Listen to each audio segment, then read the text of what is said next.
Thanks for joining us for the Minor Tweak, Major Impact podcast. This podcast is brought to you by protocols.io, a tool that allows scientists to share method details before, during, and after publication.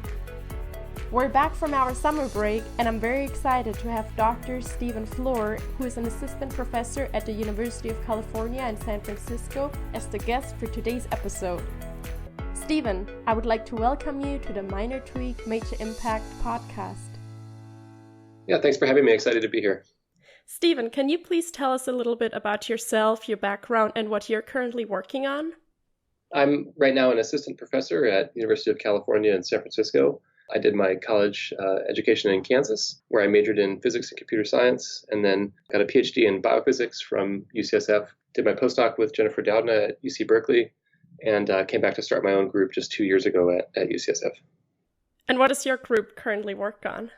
So in my lab, we study how genes are expressed and decisions are made to turn on or turn off a gene, mostly in mammalian cells.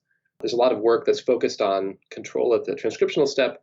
We're really the most interested in how genes are regulated after RNAs are produced from a gene and how different RNA molecules from the same gene might have different functions. We study this both in normal cells and in cells that have genetic mutations that give rise to diseases like cancer and intellectual disability.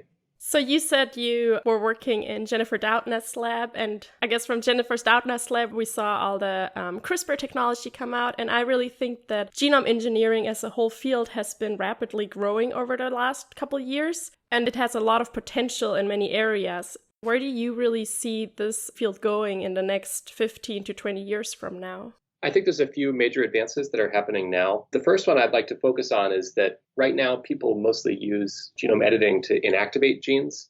So you'll introduce a double-strand break somewhere, and then the cell will have errors during repair, and that will inactivate a gene. Right now, we have the capability to do more advanced types of genome editing, which include site-directed repair to introduce direct point mutations to genetically mimic disease variants in cell lines in the lab. If we do this in induced pluripotent stem cells, then we can actually directly model disease-causing variants in iPS cells in a controlled genetic background, so we can understand the specific effects of individual point mutations. But to shift from focusing on just inactivating genes to introducing point mutations, there's some changes that need to be developed. The biggest one, I think, is that we need to better use the diversity of Cas9 or different CRISPR systems that can recognize different PAM sequences so that we can introduce double-strand breaks as close to arbitrary sites as we would like to. And in the future, I envision, basically what NEB has done with restriction enzymes, where you would have a whole panel of different Cas9s or other CRISPR enzymes that you could use that have different PAM preferences. And then you take a sequence and you can just ask, which CRISPR enzyme is going to cut where I need to introduce this point mutation, and there'll be an algorithm that will generate the guide RNA. You'll have a freezer box full of different Cas9s, and then an algorithm that will generate the appropriate repair template so that you can quickly introduce point mutations at arbitrary loci. So that, I would say, is one of the two biggest things I think are going to happen in the next probably 10 years. The other one is I think we need to understand what it means to have an off-target. Right now, there's a lot of focus that's been placed on achieving 100% on-target editing with zero off-target editing. But I think that that's both unrealistic and unnecessary. We understand already that we can treat diseases with drugs like cisplatin or other agents that cause DNA damage. And these cause broad-spectrum DNA damage throughout the entire genome. And these have been effective chemotherapeutics for a long time. So the question becomes not whether you can achieve 100% on-target with zero off-target edits, but whether for a given locus, if the off-target events that take place are important or not. And that involves both categorizing the kinds of off-targets that are easy to detect, like short indels that occur both at the on-target and off-target sites.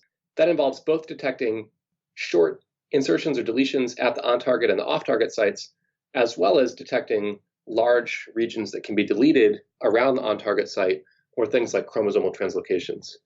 So I think we need to broaden the definition of an off-target, but we need to also understand which off-target events are really important, rather than trying to reach for perfect on-target with zero off-target, because I don't think that's realistic. What do you see as the most challenging parts in method development in that field right now? And what are the kind of methods that still have room for improvement and optimizations? So I think in general, the most challenging part of developing methods in biological systems is that biological systems don't obey a lot of the engineering type of rules that we think about in computer science or classical engineering. Biological systems are stochastic, noisy, sort of messy, and a lot of times you can write down a logical process that may work on paper, might work in vitro, but is much more challenging to actually execute inside of a cell. This becomes especially true when you consider that different cell types may have different relationships with whatever activity you're trying to engineer. And that, I think, is one of the biggest challenges, is just setting up experiments in such a way that you can quickly test a number of possibilities so that you can find an approach that works. I think a related challenge is that the reagents that we use to do experiments are often, I would say, poorly defined in the literature. So we all know that, for example, if you think about the buffer tris, there's probably 100 different purity grades and purification processes that you can get from tris. And we don't specify really any of that. And often it's even challenging to figure out whether somebody was using tris base or tris chloride in a buffer, which is a fundamentally different buffer. So I think a related challenge to understanding the complexity of biological systems and how they respond to engineering challenges is to understand exactly what reagents and what engineering process have you applied to your biological system so that it can be as transferable as possible. You already said that when you're working with such methods, biology is a lot of times messy and it's not always logical. If you think like something will happen, might happen a completely different way. And when you're working on developing novel methods, sometimes you might not know what you will be seeing as a result. Do you have any suggestions on how to make sure to stay on the right track really when developing such methods and how to be prepared to see new discoveries? Yeah, that's a very important question. Developing new methods is at the forefront of discovery. And once you develop a new method, then you can access information that we've never been able to access before. But you may not know what the method is going to tell you. So I think it's important to, first of all, decompose development of the method into as many individual steps that you can test as possible. So take your ultimate goal and break it down into a series of goalposts, where at each goalpost you have an assay that you can use to convince yourself not just that the method is generating data, but that it's generating correct data. And so at each of these goalposts, it's important to think about what positive and negative controls you can use that can be derived from the literature or from other experiments that you've done to know that your method is reproducing results that you believe to be true using a gold standard prior approach. And then once you show that your method is working according to this gold standard pre-existing data, now you can pursue new results that may be generated once the method is actually working. I think another key aspect to developing new methods, I already mentioned a little bit, is to develop assays that have really fast turnaround time.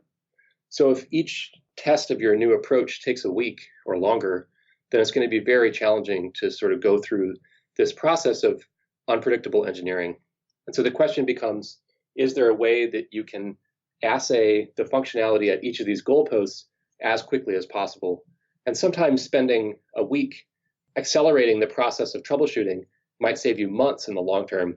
But sometimes you really do just need to go through the more brute force approach. And so making that decision about whether you spend the time trying to accelerate assaying each goalpost or whether you just jump in and head straight for the goal is something that's worth spending, a day or something thinking about, because it might pay dividends in the long run.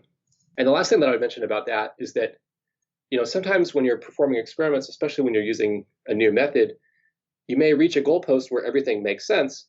And then at your next goalpost, there might be results that sometimes make sense and sometimes don't make sense. And I think it's important, assuming that that reproduces, to think about what that means. Does that mean that your method is not working? Or does that mean that some of the results that your method are generating are maybe just truly new findings?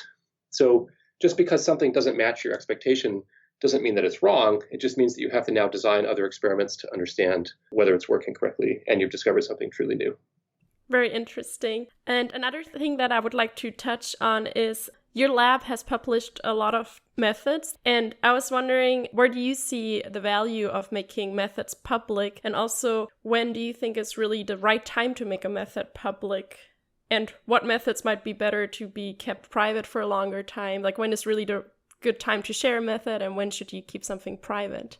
Yeah, that's also a really great question. I think is one of the things that protocols.io does really well is to enable the public sharing of methods. I think of methods in at least three sort of bins.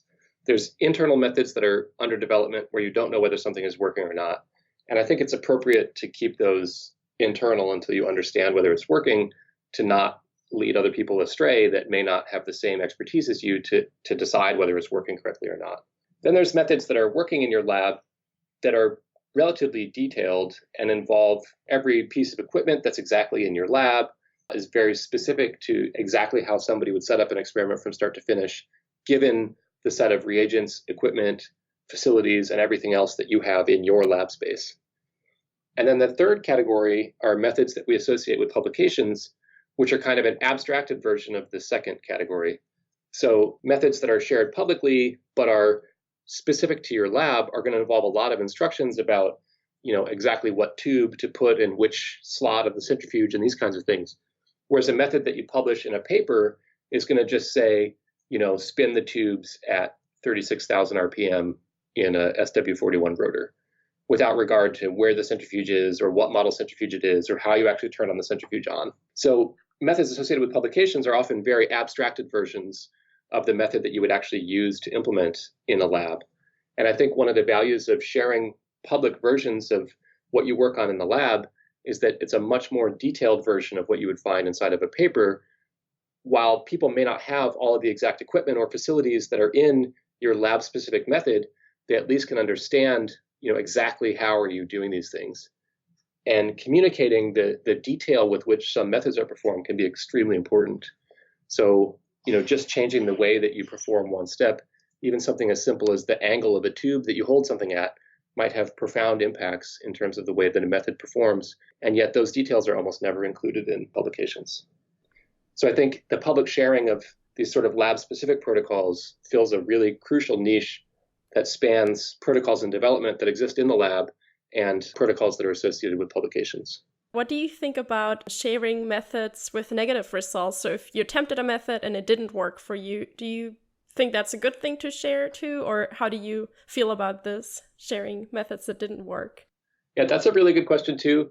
Having started the lab, I would say we've experienced a large amount of unpredictable failure of methods that we think should work. And so that's even including some methods that I wrote. So yeah. that's been one of the biggest challenges of starting the lab. And that calls into question, I guess, what it means when a method doesn't produce results, right? Like if I wrote a method, then I know that that method works. But if I'm unable to implement that method in a new environment, the question becomes what's different about the new environment and the old environment. And so I think communicating sort of the robustness of methods would be very valuable. How likely is it going to be that I'm going to be able to take this method and apply it in an arbitrary environment? Or how dependent is it on the supplier of this exact reagent? Which is not to say that one method is better than another. It's just that some approaches are much more sensitive or require niche enzymes, for example, that are only found from a couple suppliers. So somehow capturing the frequency with which methods are able to be reused in different environments, I think would be very valuable when debating between methods that you could use to approach the same question. Did you ever experience a minor tweak, major impact moment? Yeah, many times. So I'll give you just a couple examples. Sure. We're struggling with one right now, which is a method that I have used many times, where we're trying to make sequencing libraries, and for reasons that we don't understand, we're having a lot of problems producing these sequencing libraries, despite the fact that I've done this many times personally, and other people in the lab have had it work successfully here. And so in a case like that, you have to really break down the method and ask, what is happening at every single step? And what possible controls can we build in to understand which steps are succeeding and which steps are failing? And this can include things like the order of addition of reagents, whether you're adding reagents on ice or at room temperature, how long you do particular incubations, and using, in this case, short DNA oligos to try to assay the activity of each individual enzyme. And through doing that process where you take a method that normally you don't include a lot of these controls because it's just too laborious, you can now kind of take a step back and actually do experiments to show that the reagents that you're using in the method work. So that's something I could say is a minor tweak that leads to a major impact, which is to take a method that does work, decompose it into the smallest possible steps that you can so you can assay each step and then, sort of reconstruct it once you understand that everything is working together. But there are many cases. That sounds like a good idea, but it sounds very time consuming as well. It is, right. Yeah. So that's why you don't want to do it every time. Right. And so, what we're thinking about now is whether we can, for example, take a box of reagents and assay each reagent in that box and then know that that box is, vetted as of such and so day. And then we know that that box of reagents is going to be good for, let's say, 6 months or a year, so that you'd only have to go through this process periodically instead of having to do it every time, because there's no way you could do that. And do you have any additional tips or suggestions for scientists who are working on developing a method or optimizing an existing method? I mentioned a little of this before, but I think it's really important to focus on exactly what reagent are you using. Even things like the definition of units for enzymes can vary between companies. So if you get 2 tubes of an enzyme and each tube says that it has 100 units, if they're not using the same definition of a unit, then those 2 enzymes are not the same. So you really want to focus on each reagent and each step and try to understand whether it's working correctly. Another thing is that, a lot of methods somebody will develop and they go through and they get everything to work, and then it's kind of frozen because it works in that state and you don't want to change anything, which is understandable. But sometimes also some of those steps might be inefficient, or you may know a better way of doing it. And so you can take the old approach and run it in parallel in the same sample with a new approach or a series of new approaches to understand which steps you might be able to shorten or improve upon, or use an alternative approach that works better in your specific environment. And the other thing is, while you're going through this process, be very meticulous about recording exactly what you do. So record keeping in the lab is important always, but when you're developing a new method, and especially when you're trying to optimize something, recording exactly what you did and exactly what you did differently between different conditions is going to lead to the most reproducible ability to accelerate or improve upon a method. And my last question, as always, is what is your favorite scientific tool and why?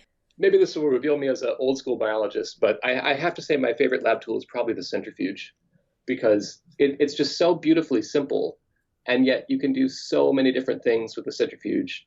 If you really think about science before the existence of the centrifuge and afterwards, that led to the ability to purify all different activities out of biochemical sources, and that really has led to the understanding of biochemistry and molecular biology that we have today. And we continue to use centrifuges to develop cutting-edge protocols and approaches, sometimes using the same centrifuge procedures that people would use 60 or 70 years ago, but yet we're still making new discoveries with those today.